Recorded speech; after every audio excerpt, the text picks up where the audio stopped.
आज की खबर सिर्फ हेडलाइन नहीं है, बल्कि भारत के वसुधैव कुटुंबकम के सिद्धांत का जीता जागता सबूत है। हाल ही में भारत ने अपने दो पड़ोसी देशों अफगानिस्तान और श्रीलंका को ऐसी निस्वार्थ और समय पर मदद पहुंचाई कि दोनों देशों के लोग भावुक हो उठे और कहने लगे, एक ही तो दिल है, कितनी बार जीतोगे डियर इंडिया। हाल ही में श्रीलंका में चक्रवाती तूफान दित्वा से भारी तबाही हुई है, जिसमें अब तक मरने वालों की संख्या 123 तक पहुंच गई, जबकि 130 लोग अभी भी लापता है, जिनकी तलाश की जा रही है। ऐसे संकट की घड़ी में बिना देर किए भारत ने ऑपरेशन सागर बंधु शुरू किया। भारतीय वायुसेना का C-130J सुपर हर्कुलिस और IL-76 विमान तुरंत 21 टन राहत सामग्री और 8 टन उपकरण लेकर कोलंबो पहुंचा। जरूरी राहत सामग्री, दवाइयां और खाद्य पदार्थ बाढ़ प्रभावित लोगों तक पहुंचाए गए।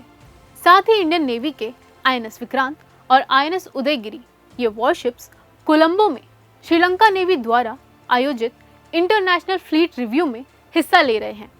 भारत की 2 NDRF टीम भी वहां पहुंच चुकी है। श्रीलंका के राष्ट्रपति से लेकर वहां के विदेश मंत्री तक सब ने भारत सरकार और भारतीय नौसेना का दिल से धन्यवाद दिया। उन्होंने माना कि जब भी श्रीलंका पर कोई मुसीबत आती है तो भारत हमेशा सबसे पहले मदद का हाथ बढ़ाता है। तो वहीं सीमा तनाव के कारण जरूरी चीजों की किल्लत झेल रहे अफगानिस्तान को भी भारत ने अकेला नहीं छोड़ा। भारत ने अफगानिस्तान को 73 टन से ज्यादा चिकित्सा और राहत सामग्री भेजी है। ये सहायता ऐसे समय में मिली जब अफगानिस्तान को इसकी सबसे ज्यादा जरूरत थी। अफगानिस्तान के लोगों के सोशल मीडिया पोस्ट और वहां के स्थानीय नेताओं के बयानों में भी भारत के प्रति गहरा आभार दिखाया गया।